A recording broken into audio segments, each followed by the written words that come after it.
Denver Nuggets getting ready to take on the Utah Jazz. But here we go. Does Nikola Jokic secure his third MVP in the last 4 seasons? I need to ask my brother Matt Moore, is KCP going to make an all-defense team this year? We got to tap into it. It's going to be a great conversation here, Locked On Nuggets. You are Locked On Nuggets, your daily Denver Nuggets podcast. Part of the Locked On Podcast Network, your team every day.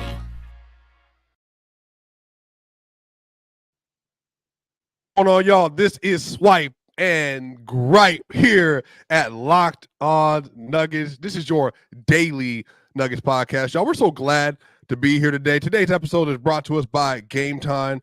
You can download the Gametime app, create an account, and use code LOCKEDONNBA for $20 off your first purchase. Yo, this is your boy Swipe. I'm so glad to be here with my brother Matt. This is going to be a great episode. This is like the peak agenda season, Matt Moore. We're right at the end of the year. All the awards narratives are here. We're talking about all defense, first team, second team, third team all NBA. Will Chet Holmgren take any Rookie of the Year votes away from Victor Wembanyama?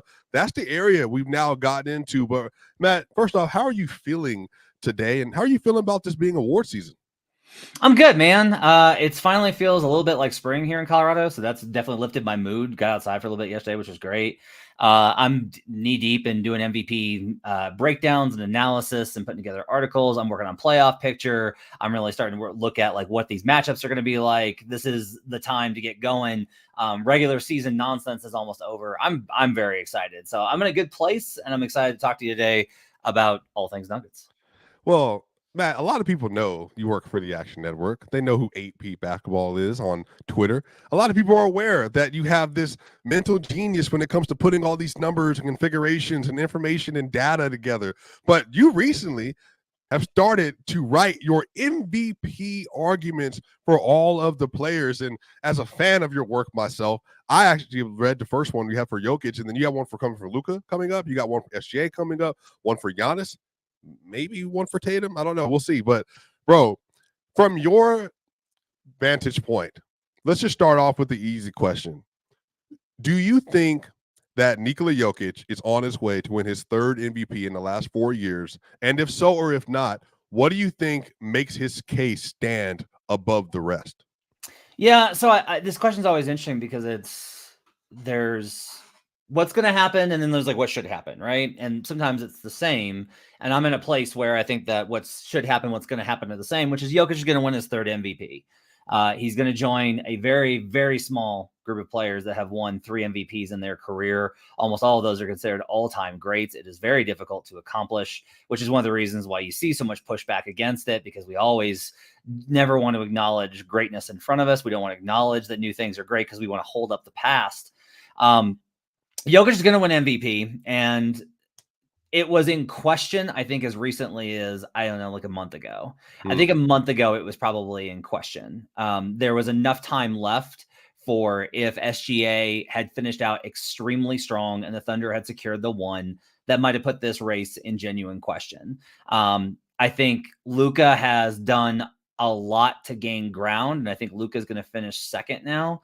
But ultimately, SGA tails off. The Thunder slip from first to third.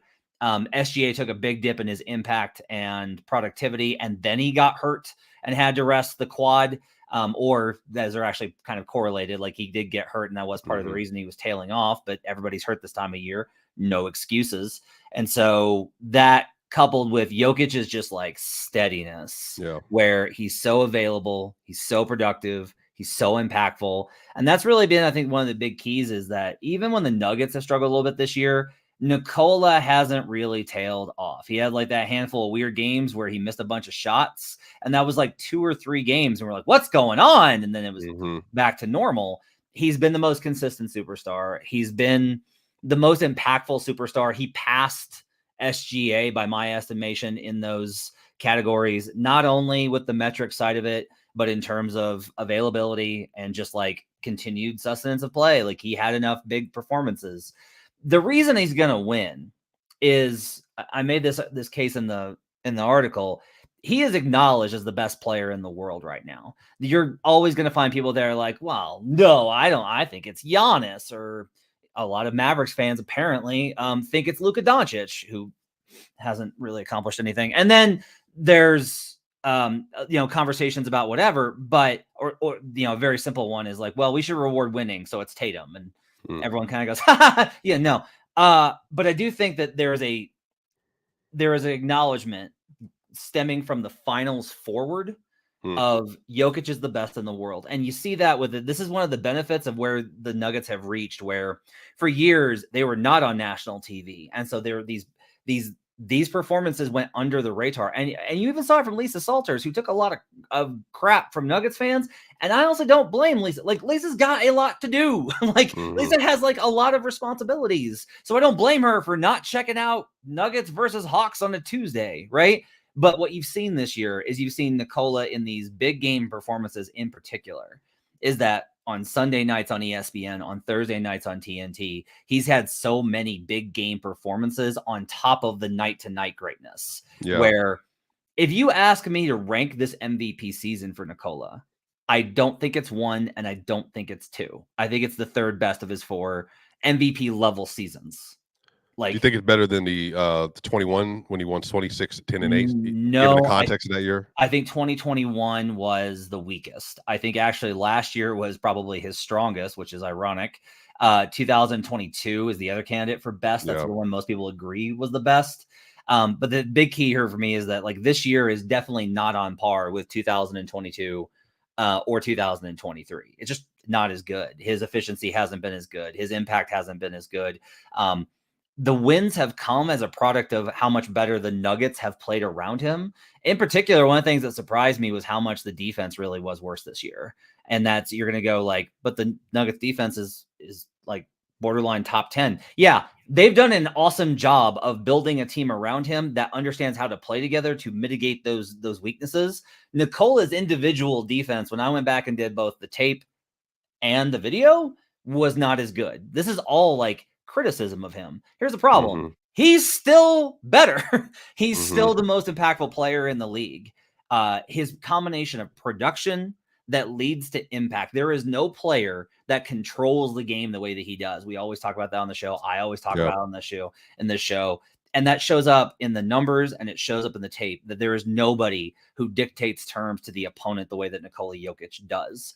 And he's managed to do that this season while never really pushing that hard. Like, Jokic could have given more, but my problem is, like, when I ask myself, does that matter? I reach the question at the point of, it only matters if somebody did as much as him, and nobody did. Nobody was able to make as much of an impact. Luka Doncic does more in a game per game than Jokic does, but it doesn't mean as much. It's not as impactful. Why do you think that is? Because their numbers, like on court, because I've heard you talk a lot about on court. In 22, I remember you were pushing back against the idea of the off court net rating stuff, because for you it's just not as valuable as what your team actually does while you're playing. You know, Jokic is a plus 11.5 this year when he's on the court. Tatum's actually leading the NBA among MVP players, plus 12.2, but I think they're like a plus 8 when he's not in the court. So that's obviously a little problematic. But Luka, it's not been like crazy. He's only a plus 5.3. What do you attribute that to? Is that a health thing with the rosters or just play style? Yeah, so Thinking Basketball has a really great breakdown on this. You should check that out on YouTube. That's a great podcast and a great YouTube channel. They've got like an entire episode that deals with this question. And ultimately, they don't really answer the question because I think in part that there's a hesitancy of, we can't explain it. And so if we can't explain it, it can't be real. And I'm on the other side of that coin. You can disagree, but a lot of this is shaped with the injury question, a lot of this is shaped for me by Jokic's 2022 season, where I saw him play with Facu Campazzo and Will Barton and Austin Rivers. I saw him play with Monte Morris starting and Jeff Green and JaMychal Green. I saw that with them without their starting 2 guard and their starting small forward, not two guard, point guard and small forward the entire season.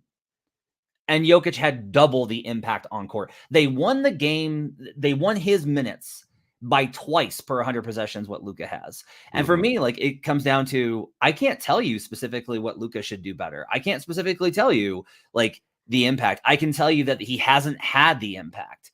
And that's what this gets into is like, if we look at resume, what did you do? And you can make all the excuses of like, well, the injuries. Okay. I can't tell you for sure that if the Mavericks were healthy, they would have played like this all year. Maybe they would have, but I can't prove that to you because it's a counterfactual. We have to base the MVP off of what occurred. Yeah. And with what occurred, Nikola Jokic has been the most impactful towards winning the season in the NBA. Do you think the hinge point this season do you think it was the last Celtics game in Denver? Because that seemed to feel like kind of the critical moment for the national media, where it was like, okay, the Celtics, they lost in Denver, in Boston to Denver. They're coming off of a loss to Cleveland. They had won 9 straight games up to that point. The Nuggets had lost right before that. And then they end up in Denver, and Jokic just has another 30-point triple-double and closes the game out with. I love that now every year Joker gets this new like thing to his game, and this year it's the Aaron Gordon floater pass. It's like, oh my gosh, he created a brand new play out of thin air. Do you think that was kind of the moment where he took the lead in the race, and then for you, did SGA dip at that point, or was it that Jokic had just kind of risen above everyone else? Yeah, so I think that was definitely a key moment there on March 7th, right? It's 2 weeks after All-Star. The Nuggets are starting to roll. They're really getting going, and they lose at home to the Suns in overtime, and very barely, and then they beat the Celtics at home. And that was just like a monster performance. Recency bias is a huge thing with this award, and it will never stop bothering me because I'm just of the belief that like, hey, you need to do this from day one. Like all the games count the same. Game 82 counts the exact same in the standings as game 1. You need to have that consistent effort. Like I do go back and evaluate players based off of that. And it's one of the reasons why Shea was in the lead for me up until the last month of like 20 games of the season was Shea had been phenomenal each and every month. So freaking consistent. And this was one of the gaps with him and Luka is that Luka, it was crazy because it was like Luka had double the amount of 35 plus games, but Shea had a huge lead on 30 plus games because he was just more consistent. He was, and they won more consistently and they were better on both ends. They were a much more consistent team, and Mavericks fans will go like, well, that's because of health.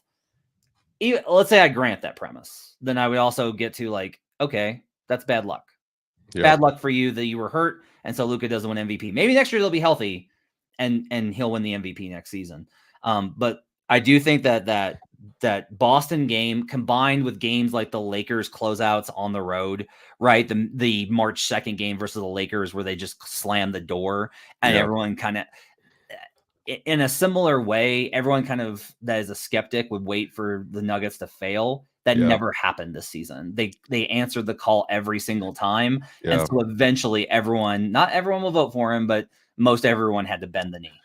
It's funny because remember that was like a 5 and 7 game national television stretch over that period of time as well. So I think everything was being broadcasted. So that's really great. You know, we got to talk about all NBA too, because I have some questions for you about certain players. And then we're going to talk about KCP. Is he going to make one of the all defense teams this year as well? Y'all, we'll be right back. More Swipe and Gripe here at Locked On Nuggets.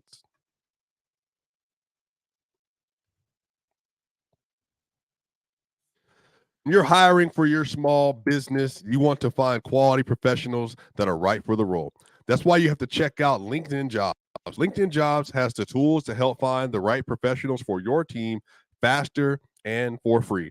Look, as somebody who's in the content game and somebody who's always trying to find people for videography, doing sound engineers are really important. LinkedIn is one of the places I like to go to find people, tap into their expertise, what they've done, how they might help do some of the things we're trying to do. And LinkedIn isn't just another job board. LinkedIn has a vast network of more than 1 billion professionals, which makes it the best place to hire. It gives you access to professionals you can't find anywhere else.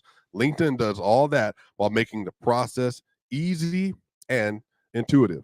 So LinkedIn knows that small businesses are wearing many hats and might not have the time and resources to hire, and LinkedIn is constantly finding ways to make the process easier. They even just launched a feature that helps you write job descriptions, making the process even easier and quicker. So post your job for free at linkedin.com/lockedonnba. That's linkedin.com/lockedonnba to post your job for free. Terms and conditions apply. We'll be right back here at Locked On Nuggets.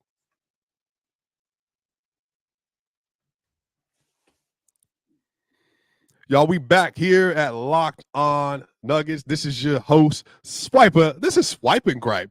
Great to see y'all today. Hope you're having a fabulous day. Make sure, if you're listening to us on the video side, give us a like, share, and subscribe. We're on the way to 7,000 subscribers on YouTube. That is huge. If you're listening to this on Apple iTunes, please give us a 5-star review. That way people can find the show, like the show, and get invested in one of your favorite Denver Nuggets shows in the world. But y'all, this is probably the real conversation, because I think there's been a lot of talk this year, Matt Moore, about KCP. Is he going to be able to secure a spot on one of the all-defense teams? There are only 5 spots on each team, and now it's positionless. So he's competing with centers, forwards, and a lot of guards. Do you think, in your estimation, that at the end of the voting process, when all the polls are closed, do you think that KCP is going to have done enough this year and got enough of the narrative on his side to secure an all-defensive spot? I don't. So I think he should. I think he should be all defense, and that's based off of watching all the clips and watching these games in person and understanding the impact that KCP has. And just like technique-wise, there are not, there might be 9 better defenders, or there might in the NBA, but there are not 10 more impactful defenders in the NBA. I don't think he's going to get it, though. This award, especially, I am worried with the no position designation that is now that has been included, based off of the fact that, like, I just think the bigs are going to get so disproportionately rewarded. There are obviously impacts on 65 games and things like that are also going to have a matter of impact on it. Minutes played is a big one. It's one of the reasons why I don't like Isaac is not going to get it, because he's got to play 20 minutes per game. And Jonathan played 56 games, I think, this year too. So he just missed 54. Yeah, so he's short on that as well. But like, a lot of the voters are just going to go off of, are you a top 5 defense? And if you're a top 5 defense, who's your best defender? And that's like the starting point for a lot of those. And then you have reputation. Like Anthony Davis is going to get all defense. Like he's going to get all defense. That's the thing that's going to happen. And I don't know that Anthony Davis has legitimately been more impactful defensively than Kentavious Caldwell-Pope. The Nuggets are 9th in defense. The Lakers are 16th in defense. So that's like the irony here is you start with who are the best defenders on the really great defensive teams, right? Mm-hmm. So Rudy Gobert is going to get in. Derek White is very likely, I think, to get in. I'm hoping against hope that Jalen Suggs gets in because he needs to. Oh, I think he's making first team. Hopefully. Herb is absolutely getting in. Herb Jones is going to get in. Bam Adebayo will be an interesting selection because the Heat are 5th now, right? Mm-hmm. But there's a number of guys that simply won't get in because of perception. The Nuggets also, no matter how good they are on defense, there's always going to be the perception that they're not good defensively. Yeah. And that perception, they're always going to be thought of as an offensive team. Right. And as such, I think there's going to be a real resistance to understanding what KCP does defensively. He absolutely deserves it. Watching all these clips and seeing what he makes up for with Nikola this season makes it all the more impressive, where it's like they played more drop defense than I have ever seen them play. The number rate might actually be even to last year. I haven't checked those, but anecdotally, when I watch, I'm just like, God, they're just playing like Jokic is dropping on all of these. And like, he doesn't do much there. And when you saw that stat that got floated around from Crumple Jumper, who does great work over at Synergy, about the best pick and roll bigs, like Jokic is on that list. And I am here to tell you that is entirely because of the work that Aaron Gordon and Kentavious Caldwell-Pope do. Like, Jokic basically doesn't screw up in those situations. I don't even know that like he challenges a lot. The number of times I saw him just like basically make a half-hearted, like, oh, I'm kind of challenging your dribble, please take the pull-up. Like, just welcoming those pull-up jumpers, in part because he does trust his guys to get over the screen and contest. But KCP is one of the best at navigating screens, multiple screens, on ball, off ball. And that's a much harder thing than people realize. Patrick Beverley is an amazing on-ball defender. Bev struggles when you put him off ball and he has to chase. KCP stays locked, calls out the switches, makes them clean, will call out the switch and then find the opportunity to re-switch back to make sure that he is still locked on his guy.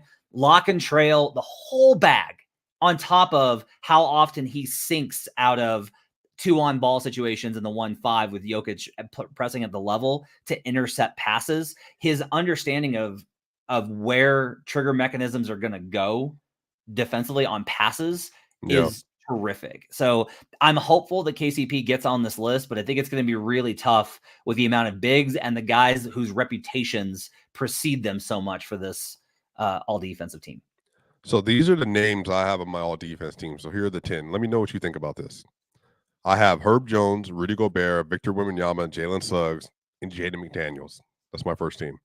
Second team, Anthony Davis, Alex Caruso, Bam Adebayo, Derek White, Kentavious Caldwell-Pope. Do you think that KCP is going to get dropped off in that list because of someone like a Drew Holiday is going to be a player, or even Kevin Durant, who Kevin Durant's getting a lot of love for his defensive performance this year, which he rightly should as well? I think it's always tough, I think, with the perimeter guys, and there is a tendency with the voters to kind of reward bigger names. All defense and DPOY are two that are extremely difficult for, I think, the voters to analyze. And the reason is because it's just a metric ton of work. Like, I try and do as much of it as I can, but there's just not enough hours in the day. Like, if you really want to have the best analysis for DPOY and all defense, it requires so much film work. There are no shortcuts for metrics the way that there are on offense. Defensive EPM, Darko, BPM, these stats will give you guideposts to kind of light the way, but they are not, even if you cross-reference them the way that I do, because like I try and be like, all right, where do they stand across all these advanced metrics, and then their synergy stuff, and then the base level team stuff on off, right? Like those kind of indications to give you a sense of what their impact is. Even after all of that, you have to do the work to just sit there and watch possessions. And the best defense is not steals and blocks. It's stuff that makes the opponent go, okay, I got to give the ball up. Like, that's the best defense, is getting the ball out of the best player's hand, is making him be like, I'm giving up on this possession and I'm giving the ball to somebody else to try and make a shot, or it's locking them into making a terrible decision or a terrible shot where they have no opportunity to even get it close to the rim. KCP is phenomenal at that. But because there's not time to do all those things, voters will oftentimes give guys that are big star players more recognition than oftentimes I think they deserve relative to their colleagues. Who do you think has been, I guess, in your work that you've done? I think that if there was just a pure best defender in the world conversation this year, and that was the DPOY, no minimum games, no any of that, based on the amount of time played and a minute per minute basis, but Jonathan Isaac, I feel like, would be maybe the best defender in the league this year with what he's done to transform that Orlando Magic defense. When he's been on the court, they have absolutely been stifling as a half-court defense. Like, he has so much length. He's so incredibly smart. He's so quick. His ability to float from the perimeter to the rim is almost unheard of for a wing. Do you think that if we looked at the award, or maybe do you think that DPOY should it be looked at more in that instance? Who's the most impactful defender when they're on the court, regardless of how some of the defensive metrics might look? Yeah, I think so. I will say this. I think you have to have a top 5 defense in order to be DPOY. I think no matter like what you do, unless it's just like you literally are the best defense in the league by a wide margin when you're on the court, and you're so bad when they're off the court for 20 minutes that it literally negates that. That gap is very difficult to account. Like, that's just not going to happen very often. Right. You need to have a top 5 defense. It needs to translate. Like, it needs to translate. This is the problem with Drew Holiday when he was in New Orleans, where it was like, Drew was like, I asked Andre Iguodala, who's the best defender in the NBA? And he asked me, he was like 90 feet. And I was like, yeah, this is years ago. I was like, he's like 90 feet. I was like, yeah, I was giving him a softball because I thought he'd say him. And Andre's like, it's Drew Holiday, no question. Yeah, Kevin Durant said that too. Yeah, he's the best. The problem was, like, in New Orleans, like, it didn't translate. And this is the problem, I think, with guards. Although I will say people say this where, okay, you're a guard and you're a great defender, so it doesn't wind up impacting things as much the way a big does. Wolves weren't top 5 last year and Rudy played. Jazz weren't top 5 the year before and Rudy played. Like, You have to have defense in the NBA is systemic, and you have to have good defenders around you, no obvious weak points, and you have to have a scheme that makes sense and is able to accommodate for your strengths and weaknesses. Like all of those things have to happen. And that doesn't mean you don't get credit for it. But I do think with the Wolves in particular, one of the reasons why I think Rudy's just like not overrated, he's properly rated, but he's going to get more credit in DPOY vote than I think he should, is the Wolves' point of attack defenders are elite. And I think that right now in the league, and any coach will tell you this, that the hardest thing in the league right now is point of attack defense. So if that's the biggest challenge, why aren't point of attack defenders the most valuable? Because they literally provide something that nobody else in the league can do. Now, the counter to that is like Eric Spoelstra had a brilliant discussion and dissection of what Rudy Gobert does defensively this season. Like if you get a chance, go look it up on YouTube, like Eric Spoelstra, Rudy Gobert postgame. It's terrific in that he illustrates all of the ways that Gobert impacts the game defensively. And that's why when he wins DPOY, you're not going to hear any like, this was not a good vote for me. Like, no, it's a perfectly fine vote. But I do think that with guys like KCP and Jalen Suggs, Herb Jones, these guys on the perimeter, they're not going to have the opportunity for the box score stuff. But the simple act of you can make a bad rim protector pretty good if you have point of attack defenders that know how to shade guys correctly so that your big only has to make one rotation, that he doesn't have to make 2 or 3. Now, Rudy does that, but that point of attack defense is so much more important than it's given credit for.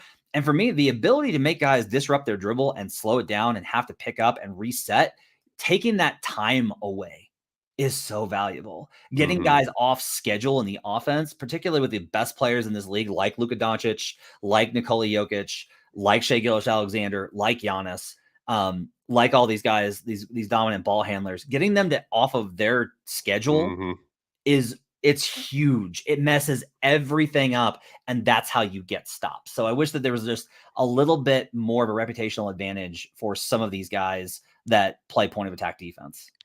And then follow up the defensive conversation. How far was Victor Wembanyama for you at the top of the list for DPOY?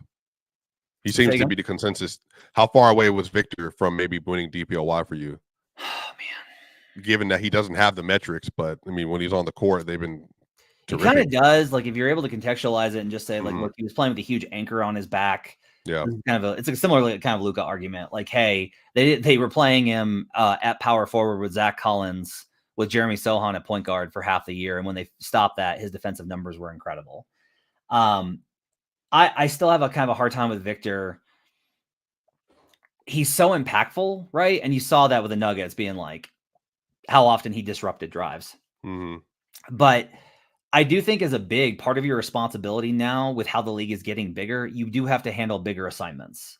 Like it is no longer that you can just be a pick and roll big that can play effective drop defense because everything is ball handler, point guard, pick and roll. There are more effective bigs than there have been in a long time in the league. And Wemby gets wrecked by those guys because he's just not big enough yet. He's just not strong enough. And so it's like, I can acknowledge how impactful Victor is while being like, there's a huge part of the game where Victor is unable to make a difference. That said, his rebounding numbers are still really good. Like, I still think that he's got to be on the ballot. Like, he needs to be on your ballot for DPOY, which as a rookie is insane. That's crazy. If you put the over under, if you want me to set an over under for DPOYs, it's like 4.5. He's going to win like 5 defensive player of the years if he's healthy in his career. That's absurd. So he's incredible. I just, this year, I'm not going to get so caught up in the hype that I forget all the things that are weaknesses for him still. Dikembe, Ben Wallace, Rudy, those would be the 3 or 4, right?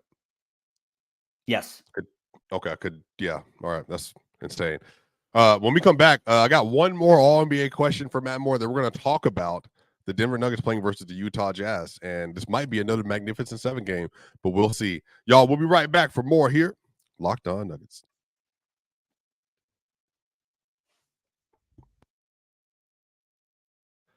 Y'all, sometimes it's really hard to find great seats for concerts. I love to go to comedy shows. I love to go to concerts. I want to see J. Cole.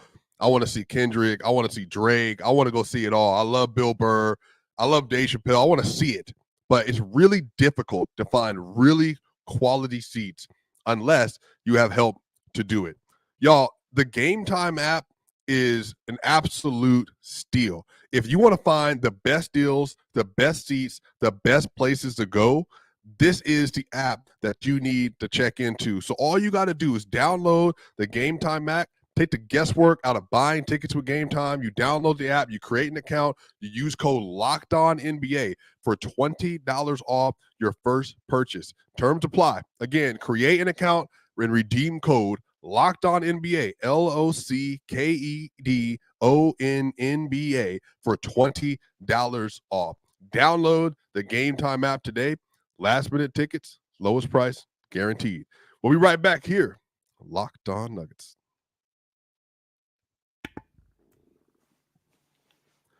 Y'all, we are back with our final segment here at Locked On Nuggets. Make sure y'all give us a like. Give us a like for the video today. I see 160 plus people in here. This has been a great episode. Matt Moore sharing his expertise in writing with us. This is great. I love this. I'm just sitting back, enjoying the conversation. Look, now I got a question for you, because I need someone to tell me I'm wrong or I'm tripping or to make a better argument. So I put together my first team All-NBA this year. This is probably not going to be how it looks. We know Luka's going to be there, Shea's going to be there, Giannis is going to be there, Jokic is going to be there.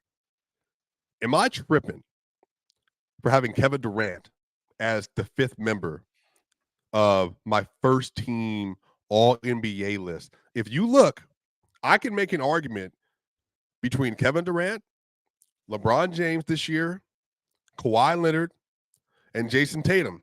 Kawhi Leonard's played 68 games this year. Kevin Durant's played 71. Tatum plays 72. LeBron has played 68.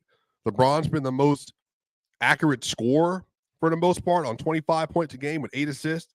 Jason's averaging 27 with 8 rebounds on 47% from the field. Kevin Durant, 27.4 on 53, 42, 86 splits. And then Kawhi Leonard, 24-6, and arguably the best defender between the group on 53, 42, 89 splits this season. Am I tripping for putting Kevin Durant 5th on first team All-NBA? No, I think it's a defensible position. It's not who I would have. I would have KD second team, but I think it's completely defensible. His defense has been phenomenal and they fall apart without him. What's interesting is that if you look at like how the Suns have won this year, it's basically, is Durant healthy? Is Nurkic healthy? Is Grayson Allen healthy? Yeah. Booker and Beal haven't been as successful when those guys have been back. Now, some of that's noise. Like Booker's obviously amazing. But I do think that KD deserves a lot of credit for holding that. Like KD's been the one that's been there. He held that team together in the early parts of the season when those guys were missing so much time. He's played so many games without the other two, and he's been so good on the defensive end. And the efficiency, Swipa, is what's like. So KD is shooting 74.7% at the rim. Yeah. 98th percentile. He's shooting 51% from mid-range. Anything above 45, and I'm like, all right, that's really good. If you get to 48, I'm like, okay, this is justifiable for volume. 51 is berserk. Like that's that's absurd. And he's 42% from 3 for 91st percentile. Like, he is a bucket, an efficient bucket anywhere on the floor. His defense is awesome. He's held up the Suns. I think it's defensible. Now, I would personally go with Tyrese Haliburton. That would be my fifth guy. Is on first team All-NBA? First team All-NBA. That's how my goodness. Let me hear this. Tyrese has been down the last 2 months. I know. I think he had an argument prior to that, but the last 2 months, he's not been the same player. I know. However, for me, a lot of this is Indiana still has the number 2 offense in the NBA, right? Who is the architect? Who is the engine? Who is the everything of that? Like in Boston, it's not Tatum and it's not Jaylen Brown. It really is like the cumulative, it's the system. Like they are a system team. It's how those guys fit together. But in Indiana, it's not that. It's Haliburton. It's Tyrese and how amazing he has been. He has been the driver of the number 2 offense, leading the league in assists. Absolutely phenomenal across like all levels, efficient shooting until this last like little stretch. Does the dip late in the season hurt him? Absolutely 100%. That's absolutely like marks against him. It's why there's like the top 4 in MVP, and then there's like a huge gap, and top 4 in all NBA, and then there's a huge gap. But for me, I would still want to reward Halliburton for how he has played this season, because to me, he's just been absolutely sensational. And the Pacers are so dependent on him, and he carries such a big burden relative to how kind of the Suns play, because they do have Booker and Beal, even though KD has had to weather a huge amount. Like I said, I think it's completely defensible to have KD as first team All NBA. And I think he's got to be second All NBA at worst. You cannot have KD any lower than like your second selection on second team All NBA. I think that is a completely defensible position. Do you think there's any way? I don't think Tyrese Halliburton can make first team. I don't think. I mean, I've been trying to listen to him for third team. Now, again, to your point, he's averaging 20-11, shooting 86% from the line, a 57% effective field goal percentage. The advanced stats also love him as well. But do you think there's any way Tatum doesn't make first team All NBA, given like the Celtics record? They're going to win 65 plus games. He's been in the MVP conversation. Stephen A. Smith and others are saying he should be the MVP because he is the best player on best team. He's sacrificing for his team, still averaging 27, 8, and 4 on the year, which a very limited amount of guys in the NBA are. He's still a plus defender. He's the heartbeat of the team.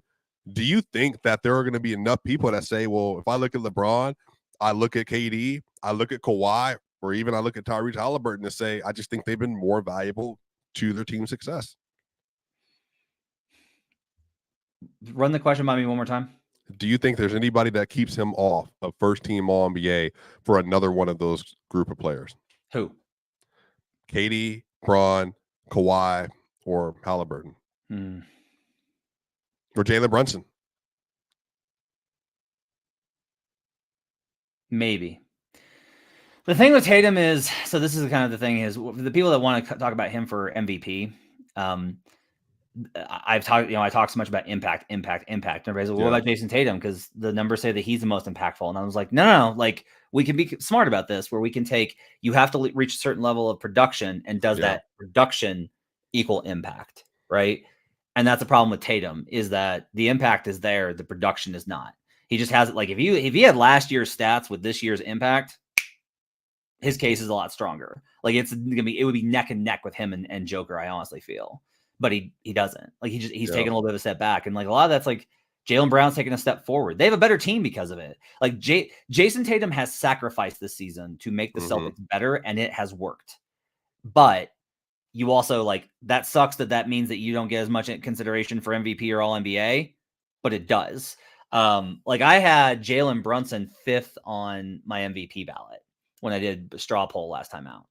And I think he's got to be second team All NBA. KD's got to be second team All NBA. Is LeBron on there for you? Do what? Is LeBron?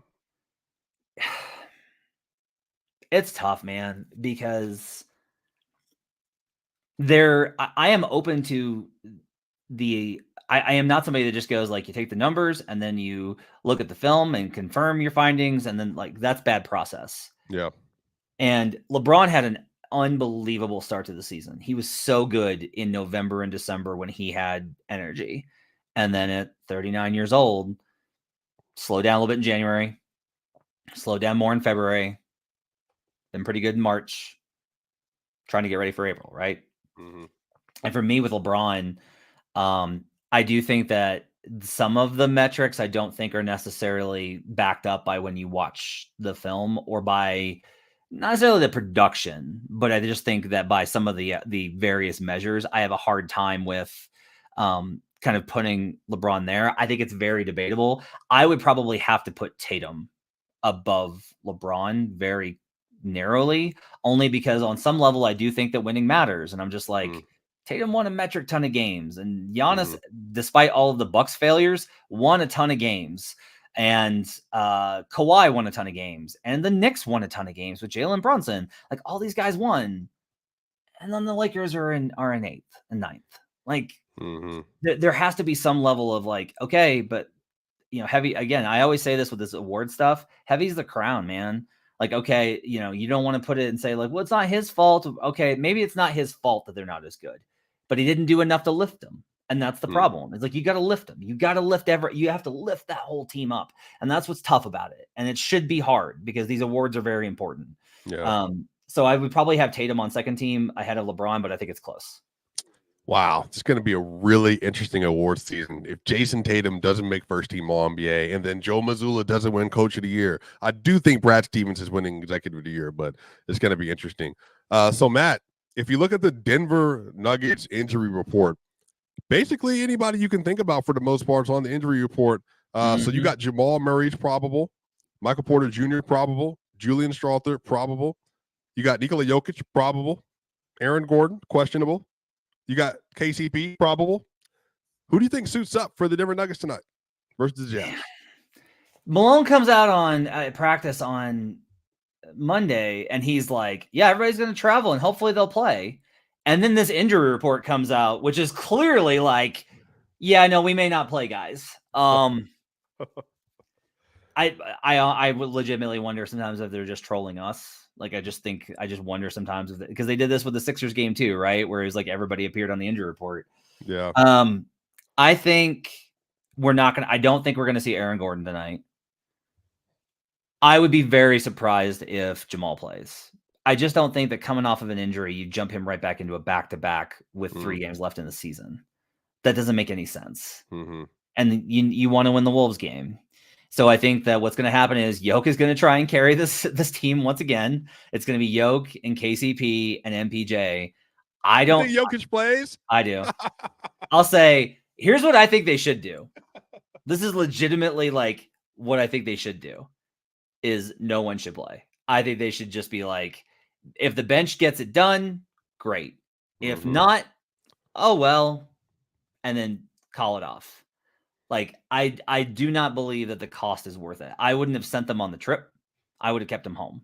But I do think Jokic plays because at this point, I don't know who Jokic trying to prove it to, but at this point, I think it's just pride. Jokic just he likes to play. He said, I just want to play. Yeah, he's just like, I just want to play. Which, you know what? Good for him for wanting to go to work, but also, come on, man. Like, there's 4 games of the season. You played until June. Then you played in FIBA. Now you're playing here again. No, you didn't play in FIBA last year, but like you're going to play now, and then you're going to play in the Olympics. Yeah. Save yourself a little bit, man. You got to like take a little bit. Hey, look, but he's 29. He's probably got all of his energy. Like, I'm fine. Like, I don't feel bad. Like, I feel great. And the thing is, but to be fair though, the Jazz, Jordan Clarkson's out, John Collins out, Chris Dunn out, Walker Kessler out, Laurie's out. So the Colin Sexton show, the Keontae George show. So, hey, they should be able to get this job done. Do you think if they do win tonight, because I think the Wolves are playing the Wizards tonight? Yes.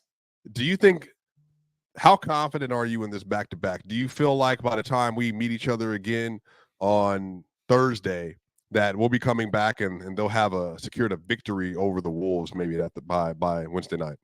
Yeah, I kind of think so. I think they're gonna win these next 2 games. And the reason I kind of think it is if you ask me,